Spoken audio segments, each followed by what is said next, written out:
આગળ તમને આપેલું છે માર્શલે આપેલ અર્થશાસ્ત્રની વ્યાખ્યા।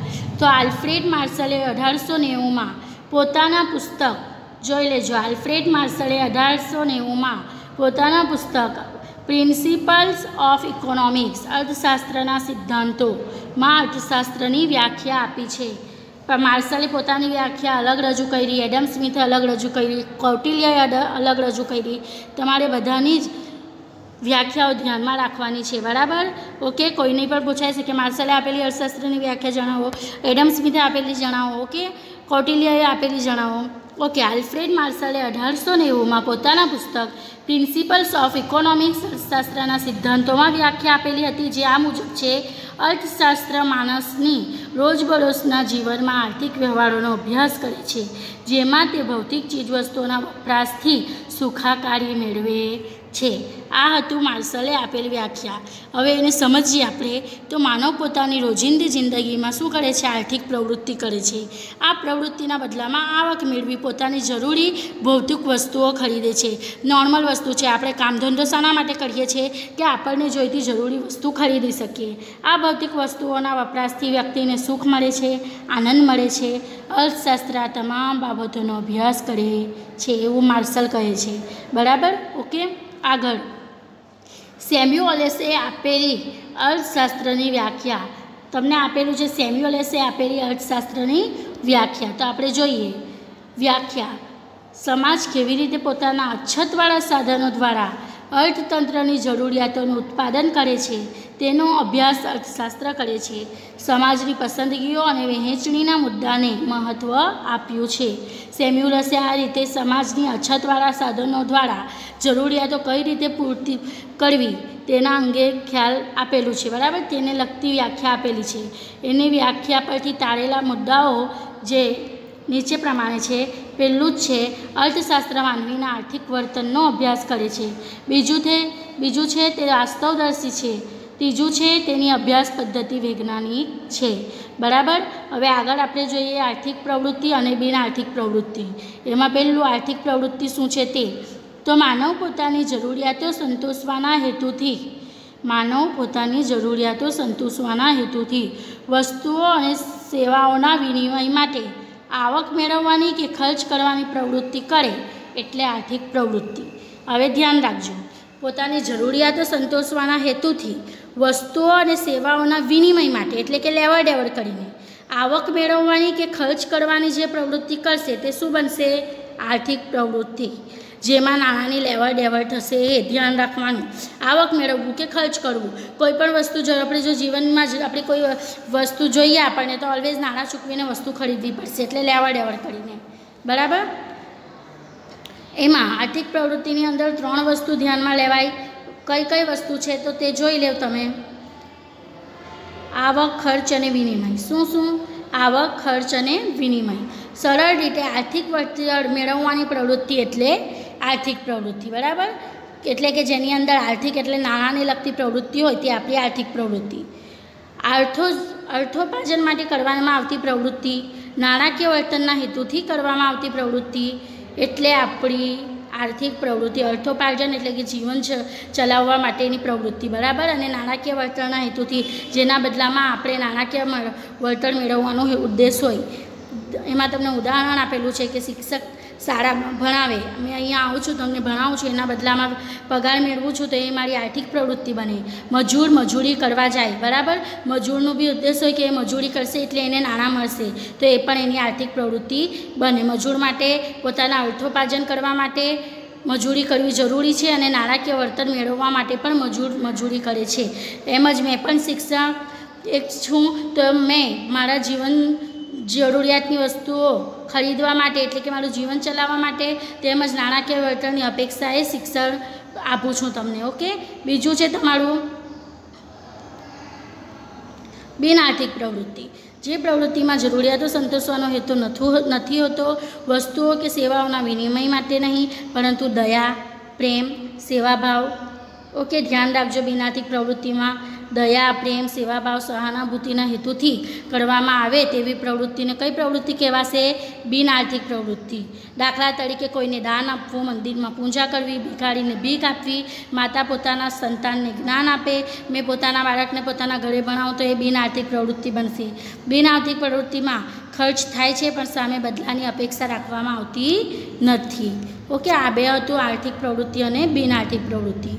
हवे आपणे जोवाना छे एकमलक्षी अर्थशास्त्र अने समग्रलक्षी अर्थशास्त्र वच्चेनो तफावत। ओके, एकमलक्षी अर्थशास्त्रनो मुद्दो पे एकमोनो अभ्यास करवामां आवे छे। एकममां कोई एक व्यक्ति, कुटुंब के पेढ़ी होई शके। समग्र क्षेत्रोनो अभ्यास थाय छे, समग्रमां एक राष्ट्र होई शके। बराबर, एकमलक्षी अर्थशास्त्रमां फक्त कोई एक व्यक्ति, एक कुटुंब के कोई एक ज पेढ़ीनो आपणे उल्लेख करीए छीए, ज्यारे समग्रलक्षीनी अंदर समग्र राष्ट्रनो पूरा देशमां बधानो ज अभ्यास करे छे।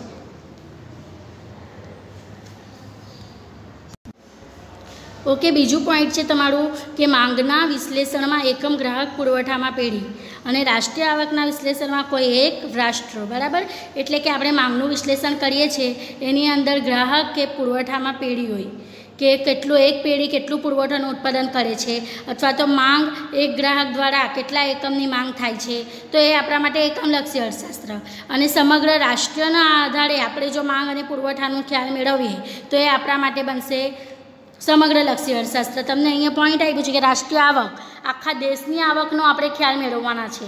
बराबर, एटले आपणा माटे समग्रलक्षी अर्थशास्त्र। अभ्यास माटे केंद्रबिंदु एकम छे, कोई एक ज एकम। समष्टिनो अभ्यास थाय छे। समष्टि एटले कि आखा एकमनो, एक आखा समूहनो अभ्यास करवामां आवे छे। सीमांत गणतरी थाय छे। ओके, एटले नानी गणतरी होय। कुल रोजगारी, राष्ट्रीय आवक, वस्ती गरीबीनो अभ्यास थाय छे। बराबर, ग्राहक पेढ़ी श्रमिक निर्णयमां मददरूप थाय छे। सरकार ने नीति करवामां, आर्थिक संस्था ने निर्णय लेवामां मदद करे छे। आगळ जो एकमलक्षी अर्थशास्त्र तमने शुं आप्युं छे? एकमलक्षी अर्थशास्त्र परथी समग्रलक्षी नीति घडवामां आवे छे अने बीजुं छे समग्रलक्षी अर्थशास्त्रनी असर एकमलक्षी अर्थशास्त्र पर थाय छे। बराबर, आ रह्या तमारा तफावतना पॉइंट तमारा एक्जाममां आवी शके छे। आगळ आपणे जोईए आर्थिक माहितीनी रजूआत। આપણે આર્થિક માહિતીની કઈ રીતે રજૂઆત કરી શકીએ તે 3 રીતે આર્થિક માહિતીની રજૂઆત થાય છે। એક ભાષા દ્વારા, વર્ણનાત્મક રીતે। હમણાં સુધી આપણે જેટલું પણ સમજ્યા એ ભાષા દ્વારા હતું, વર્ણનાત્મક રીતે હતું। આંકડાઓ દ્વારા પણ આપણે એને દર્શાવી શકીએ અને આકૃતિઓ દ્વારા પણ દર્શાવી શકીએ। તો ભાષા દ્વારા સૌથી પહેલાં તમને કઈ રીતે દર્શાવી શકીએ? તો માંગનો નિયમ આપણે આ ચેપ્ટરમાં અર્થશાસ્ત્રની અંદર તમારા આગળના ચેપ્ટર જ છે એમાં આપણે ભણવાના જ છે। માંગનો નિયમ, वस्तुनी किंमत में घटाडो थवाथी वस्तुनी मांग में विस्तरण थाय छे। आ रजूआत भाषा द्वारा वर्णन करी कहेवाय। बराबर, ओके। हवे आगळ बीजुं आंकड़ाओ द्वारा कई रीते? तो किंमत आपी छे मांग 20। बराबर, 20 रुपया किंमत हो तो 20 एकमनी मांग थाय। 15 रुपया किंमत हो तो 40 एकमनी मांग थाय। 10 रुपया किंमत हो तो 60 एकमनी मांग थाय। 5 रुपया किंमत हो तो 80 एकमनी मांग थाय। ओके, उपरनी आंकड़ाकीय माहिती परथी स्पष्ट थाय छे कि किंमत में घटाडो थवाथी मांगनुं विस्तरण थाय छे। जो किंमत में ज्यारे 20 किंमत हती त्यारे मांग 20 हती। 15 रुपया घटी गई, किंमत 20 थी घटी गई 15 तो मांग वधी गई 40। वधी एटले विस्तरण थयुं। बराबर, किंमत 10 थई तो मांग में विस्तरण थयुं 60। किंमत 5 थई तो मांग में विस्तरण थयुं 80। नॉर्मली आपणे आपणा रोजिंदा जीवनना हिसाबे पर समझीए तो कोई वस्तुनी किंमत घटशे तो आपणे एनी मांग वधारी दईशुं। ओके, अने जो ए वस्तुनी किंमत वधशे तो आपणे एनी मांग घटाडी दईशुं। सिम्पल वस्तु छे। आगळ आपणे जोईए आकृति द्वारा। तो आपणे जे आगळ एरिया अनुसूची जोई छे ए अनुसूचीना आधारे ज आपणे आ आकृति पण दर्शावी छे। तो जो आकृतिमां तमने शुं कीधुं छे ते आकृति में पहला तो एक्स धड़ी बनावी, वाय धड़ी बनावी। अहींया तमारी मांग दर्शावी दीधी एकम में। वाय धड़ी पर किंमत दर्शावी छे रुपया में। अहींया बताई देवानुं कि एक्स अक्ष पर केटला सेंटीमीटर पर केटलुं एकम लीधेलुं छे, वाय अक्ष पर केटला सेंटीमीटर पर केटला रुपया लीधा छे अने एक आकृति बनावी दीधी। ज्यारे आपणी मांग हती 20 एकमनी त्यारे रुपया पण केटला हता? किंमत 20 रुपया। ज्यारे आपणी किंमत थई 15 रुपया त्यारे आपणी मांग थई 40 एकमनी। ज्यारे आपणी किंमत थई 10 रुपया त्यारे आपणी मांग थई 60 एकमनी। ज्यारे आपणी किंमत थई 5 रुपया त्यारे आपणी मांग थई 80 એકમની, બરાબર। એટલે આ બનશે તમારી એક માંગ રેખા। તો આ આપણે આકૃતિ દ્વારા સમજી શકીએ છીએ।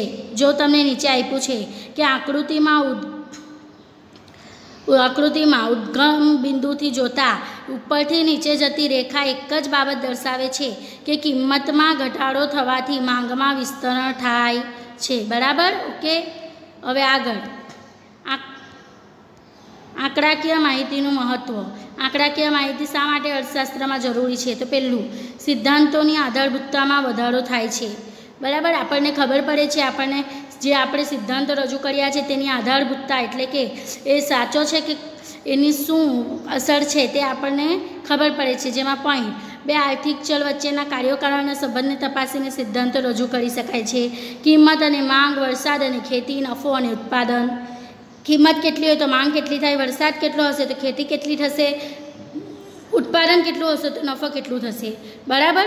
તો આ હિસાબે આપણે વસ્તુનું જો આપણા પાસે એક ચોક્કસ આંકડાકીય માહિતી હોય તો આપણને સરળતાથી ખ્યાલ આવી શકે છે। સિદ્ધાંત વ્યવહારમાં સાચો છે કે કેમ તે તપાસી શકાય છે। બીજું, દશા અને દિશાના વલણો જાણવા માટે રાષ્ટ્રીય આવકમાં ખેતીનું પ્રમાણ, રાષ્ટ્રીય આવકમાં ખેતીની આવક જાણી શકાય। કોઈ પણ ક્ષેત્રની દશા અને દિશાના વલણો જાણી શકાય। ત્રીજું, તુલના કરવા માટે તો કોઈ પણ બે સ્થળ સાથે તુલના, બે દેશની આયાત નિકાસનું પ્રમાણ, સમય સાથે તુલના, કયા વર્ષમાં કયા દેશની કેટલી આયાત કે નિકાસ થઈ તે જાણી શકાય। ટૂંકમાં રજૂઆત માટે લાંબી રજૂઆત કરતાં ટૂંકી અને પ્રતિકારાત્મક રજૂઆત સારી ગણાય, બરાબર। આંકડાકીય માહિતી અને આલેખ દ્વારા સરળ રજૂઆત કરી શકાય, સામાન્ય માણસ પર સમજી શકે તે રીતે રજૂઆત થઈ શકે છે। આંકડાઓના ઉપરથી આપણે વધારે છે ઓછું છે એનું પણ ખ્યાલ મેળવી શકીએ છીએ। આંકડાઓ દ્વારાથી આપણે આકૃતિ તૈયાર કરે છે અને આકૃતિ પરથી કોઈ પણ ખ્યાલ આપણે ખૂબ જ સરળતાથી સમજી શકીએ છીએ, બરાબર। આવી રીતે આપણને અર્થશાસ્ત્ર વિષય ખૂબ જ ઉપયોગી છે રોજિંદા જીવનમાં। ઓકે, હવે આગળનું પોઈન્ટ આવતા વિડીયોમાં આપણે જોઈશું। આટલી વસ્તુ તમારા નોટબુકની અંદર સ્વચ્છ રાઇટિંગથી લખી લેજો, બરાબર।